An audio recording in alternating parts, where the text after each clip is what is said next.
Good morning, afternoon. Good morning, afternoon. I didn't think that I'd be seeing you so soon. Wasn't it just 11?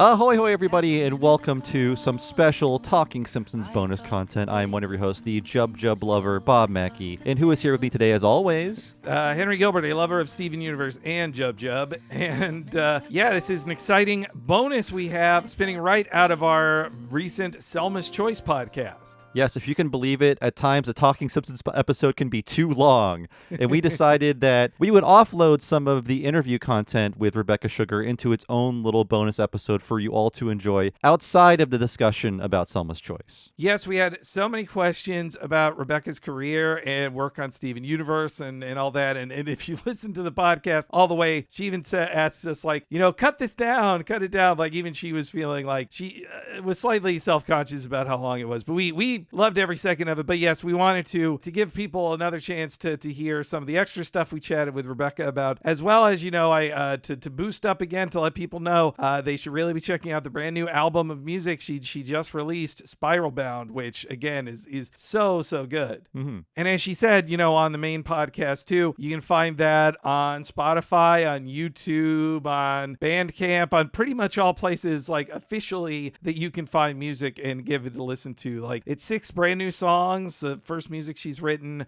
for herself and released ever. Like, she had a great story on the podcast saying like she'd been writing songs for cartoon characters to say, and now she is finally having herself say them and sing them, and it's really exciting to hear. And not only that, but Rebecca even let me know that we could plug in here a little bit of one of her songs, just in case you guys haven't heard it yet. So right here is the one I mentioned on the podcast that was one of my favorites on the album, Adams Morgan 1991, and maybe at the end you'll even hear a little bit of another one of my favorite songs from the album, Good Morning Afternoon. And remember, again, that's Spotify, YouTube, most places you find music. Check it out. Spiral Bound is the album. And without further ado, here's a bit of Adams Morgan 1991 as we roll into the interview with Rebecca Sugar. Blackberries growing on a chain link fence. Cool breezes blowing through an open door. Sidewalks are cracking in the midday sun. Adams Morgan 1991. Cold pizza waiting in the kitchen fridge. Blue pilly carpet on an endless floor. Warm light is streaming where the children run. Adams Morgan 1991. Rebecca, and Don't Cry For Me, I'm Already Dead. I was just rereading it again, and it's like, obviously, it reminds me a lot of my own 20s. Like, I was a Jim or an Alan, I think, me and Bob are a Jim and Alan, I'd say. And Bob better cry at my deathbed, too. Okay. It's going to happen. Just right. I promise on this very podcast it will happen. Well, now we're just saying Henry's going to die first, and I'm uncomfortable with that. Yeah, no.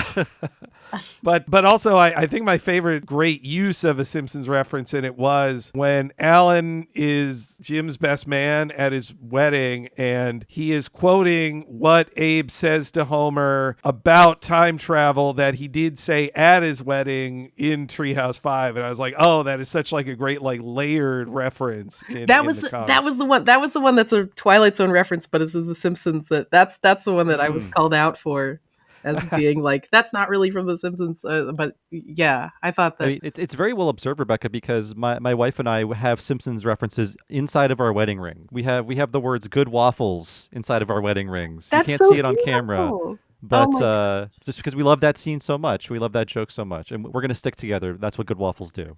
I love that. That's the thing that I really wanted to be at the heart of that was, I feel like and this is something I've also realized kind of over the last decade too, is like watching things together. It just is my family's love language. And I think that has laid the foundation for my relationship with all of my friends and my romantic relationship. We connect over pop culture, media, animation, and The Simpsons so much when I was younger. And what I really wanted to do with that comic was just talk about how, if that's your way of connecting with someone, that's legitimate, that's beautiful and that's incredible, and maybe that's I don't know. I was frustrated at the time, and I continue to be, about how it's somehow seen, as sort of silly if that's the thing that you're connecting over. I wanted to show that would be as I was reading a lot of I read a lot of Oliver Sacks and stuff too. It's like, oh, people will retain music in their minds sometimes when they lose everything else, and it's like, when you have these deep memories and deep connections over a piece of media, it becomes a part of your life and it becomes real. And as I was making a TV show, I really wanted to keep that in mind the whole time, that, I hope that this can, and the power of it isn't so much what we were making, but the fact that it could become part of someone's life and part of their relationships and something that you can connect over. To me, that's where all this power and beauty is. And I wanted to explore that. I think I went a little hard back then in terms of this is dark. I'm sorry. That's what makes it so memorable. I mean, while watching this episode for research, I did think of your comic, Rebecca, the Don't Cry For Me, I'm Already Dead comic, because just the tiniest things are the things my wife and I will repeat to each other from The Simpsons. And I forgot it was in this episode where my wife, she wears a hat most of the time when she goes out. And often she'll leave it sitting behind on a chair or, on a table at a restaurant. And I will repeat the guy saying, "Forgot my hat," when she forgets her hat. Right. So right. it happens maybe funeral. once every 2 months, and then I remember I say "forgot my hat," and I forgot it's in this episode. It's just a random guy. I don't know why that stuck in my head, but it did. This episode is full of a lot of quotable lines. I think "I am the Lizard Queen" is one of the most quotable from this episode to me, that stands out. But there's so many good. The lines from Surly at Duff Gardens All the Surly lines, yes. Everyone transcendent. I wasn't taping all of these episodes like Henry was. I couldn't get blank tapes that easily, so there were huge gaps. But this is one I definitely rewatched a lot as a kid, and I loved as a kid. And watching it as an adult, I'm just wondering, why did I like it so much? Is it just the 5 minutes of theme park stuff? And maybe that was it. But I realized, I don't know, 17 minutes of this show are about Selma and coming to terms with aging as a woman, and wanting to have a family and things like the things that a 10-year-old at the time, a 10-year-old boy, can't really come to grips with or understand. Oh yeah, I didn't retain any. When I was returning to this, I was like, oh, right, the Duff Gardens episode. Lisa drinks the water. That's what I wrote. Lisa drinks the water. Lizard Queen. Homer eats a sandwich. Yes. I remembered Homer's sandwich, but I forgot that was also in this, which I think is kind of funny that there's two pale, hallucinating, sick people in one episode. It's like that's a little bit of a double beat, but different reasons. So I suppose it's all right. Oh, to what you were saying previously, I forget where I read it, but wasn't the thing that James L. Brooks always wanted Marge episodes? Yes, yeah. He apparently it was easy to sell a Marge pitch if you had it, because often everybody comes in with pitches and it's like Homer does a crazy thing usually, and you all have Homer stuff. But if you say Marge does something, or Marge has, and even better for the sisters, that actually usually James L. Brooks, who is the final say on whether you do an episode or not, at least back then, he would really buy into a pitch from a woman's perspective, which totally makes sense, because Brooks, he won Oscars based on his writing for women, and the Mary Tyler Moore Show, he was very into telling stories of women in his stuff. Right. Yeah. But also conversely, there was a trend around this time on the show where new writers were kind of punished, in quotes, by having to write Marge episodes because they were the hardest. That's why Bill Oakley and Josh Weinstein, their first episodes are Marge Gets a Job and Marge in Chains, because it was easy to write Homer, and I guess easy to write Bart, but they were all a group of middle-aged men, and they weren't as into writing Marge lines as the driving force of a story. Right. Well, it's funny too. Listeners would have just heard it, but I was just thinking about this we're preparing for Marge versus the Monorail as we record this, and it's called Marge versus the Monorail, and framed as Marge discovers the secret of the monorail, and then in Act 3 Homer just steals it and he saves the day, and Marge doesn't really do anything. And actually, that was Conan's second episode for the show. Right, that one feels really Conan O'Brien-y to me. Yeah. Yes, yeah. No, maybe that was his final extra push on it, of just and Marge, it's she's the one who saves the day, and then they sneak in Act 3. It's actually Homer saves the day. Right. Oh man, that one's. But Eternal. It's all, well, yeah, Rebecca too. Do you guys, this era of The Simpsons really has a lot of like changing dialogue at the last minute and re-editing mouth movements to fit a new line. Like, how often did you guys change dialogue like late after, like, say after it comes back from overseas animation? We would do it if we really needed to. We could make a new scene. We could do it. We could create an entirely new scene with retakes and slip it in. We definitely added a lot of. I mean, it was always a godsend when you'd have a scene with the back of someone's head because it meant that you could ADR. And yes, we would manipulate.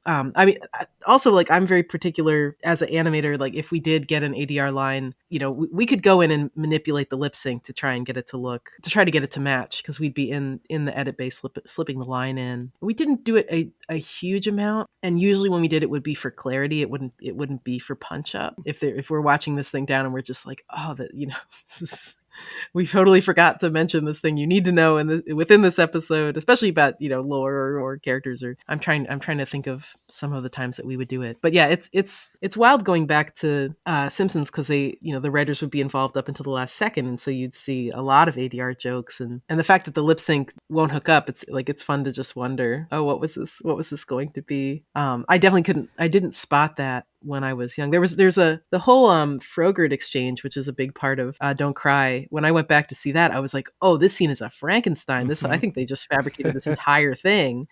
Stuff looks like it's like played and then extended, and some things are like reversed, and mouths are being manipulated.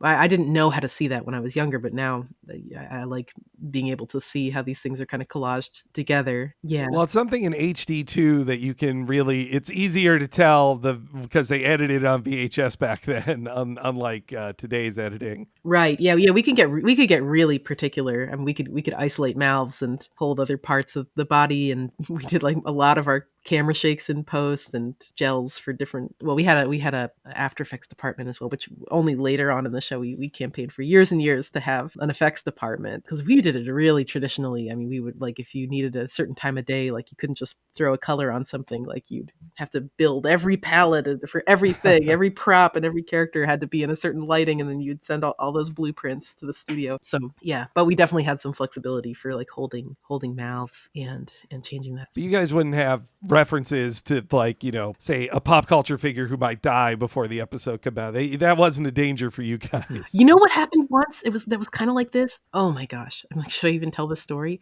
There's a scene in an episode right after Steven finds out about Pink Diamond, where he's talking to Amethyst, and he's sitting in the pizza parlor, and he's kind of folding all of his pizza toppings into a napkin and tying them as he's nervously talking about all these different aspects of his mother. And he had a line where he was talking about how he could see how she was good and bad to both sides. And it was exactly when there was a both sides comment from Trump.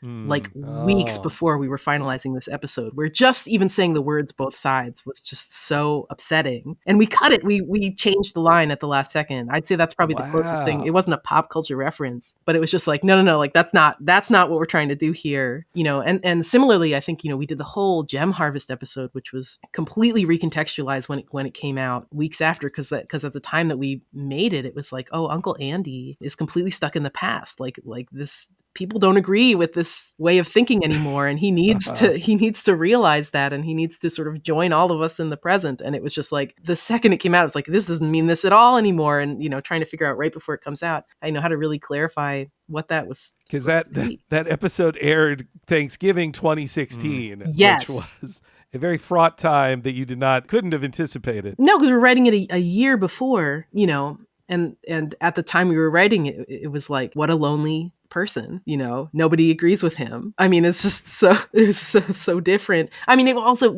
obviously it was real as well, and it was something that we were, and so much of the show, were about things and kinds of people that we had experienced, and these things were all real. But that was just not, the conversation was not active in that particular way when we were writing, if you know what I mean. And so yes, in that case, yeah, there were times where at the very last second, usually because of just a conversation that was suddenly emerging, and we could finesse the lines a little bit to just make sure that our stance was actually clear and that we weren't trying to make a reference to something that had just become a big point of discussion. Yeah, I mean, I don't know if you want to include that. That's like neither No, here nor there. But yes, we would have to jump in and do that sometimes. I do like. It's funny how, or interesting how, like, after a few months pass, you might even forget that, somebody said something similar. Because I was looking back at my original notes for this episode. We covered it originally in November of 2016 at the end. So similar story. And in my notes, I don't even know what this is a reference to. We get to the end of the episode, and we're going to talk about Murphy Brown. But in my notes, I have compared to Trump getting mad over Hamilton, and I'm like, I have no idea what that means.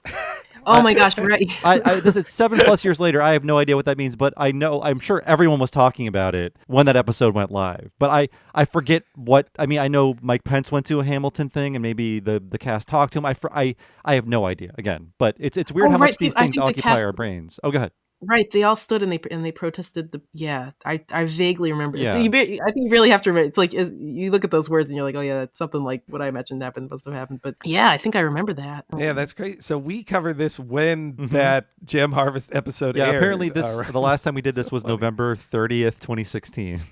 Selma's Choice. Yes, yeah. Yes, yeah. Wild. Also, there's another great bit on the commentary of Groening pointing out that, like, there's that kid, there's a foreground or background character that just is Bart that they drew in there, which is much more of a season 1 kind of deal. And I mean, Rebecca, you guys were pretty watchful over your background characters, right? Yeah, we had a lot of go-to extras. I mean, we kind of designed a cast of, especially of Boardwalk boardies, who we would always return to. Be like, Mushroom Shirt Guy is there. It's like a lot of them were crew members as well. Like when I remember we had an issue when there's a party that Kevin is throwing in an episode later, and we put a lot of the Steven crew at the party, but we had to take people's glasses off because like I'd say 98% of us wore glasses, and when you looked at this shot, it's just like everyone has glasses. It's like quite samey, so we had to modify some of our self inserts there. Was this a nerd party that Kevin's throwing here?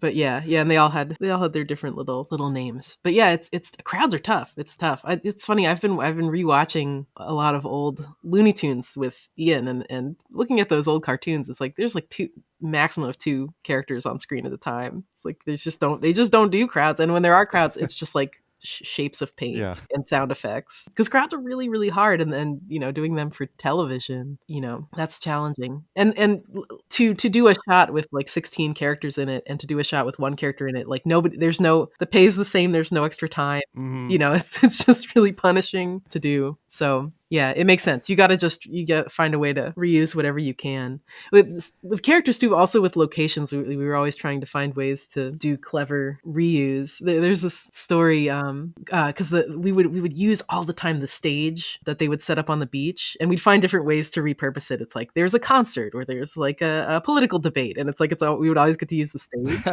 and the stage, and then the same crowd. It's like these are the people that live here. They're showing up at the concert, or they're using the same stage. And then one year they actually made that stage for Comic-Con. So and you could go up and do karaoke on it and stuff. And I was talking to the Steven Universe writers, Ben and Matt, who went on to create Craig of the Creek. We would do it at the writing stage. We'd be like, we have to figure out a way to reuse these characters or reuse this location.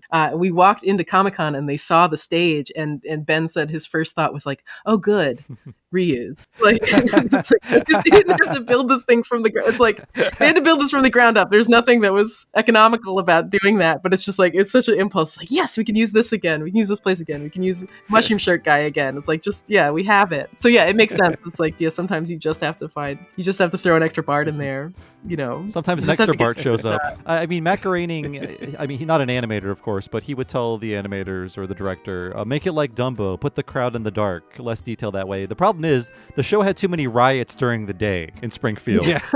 You couldn't always have a crowd politely sitting in the dark. Yes. Schoolyard graffiti of the Scooby Gang. Wild secret garden with the chlorine pool. Long row house shadows when the day is done. Adams Morgan, 1991. Long children's faces when the day is done. Adams Morgan, 1990.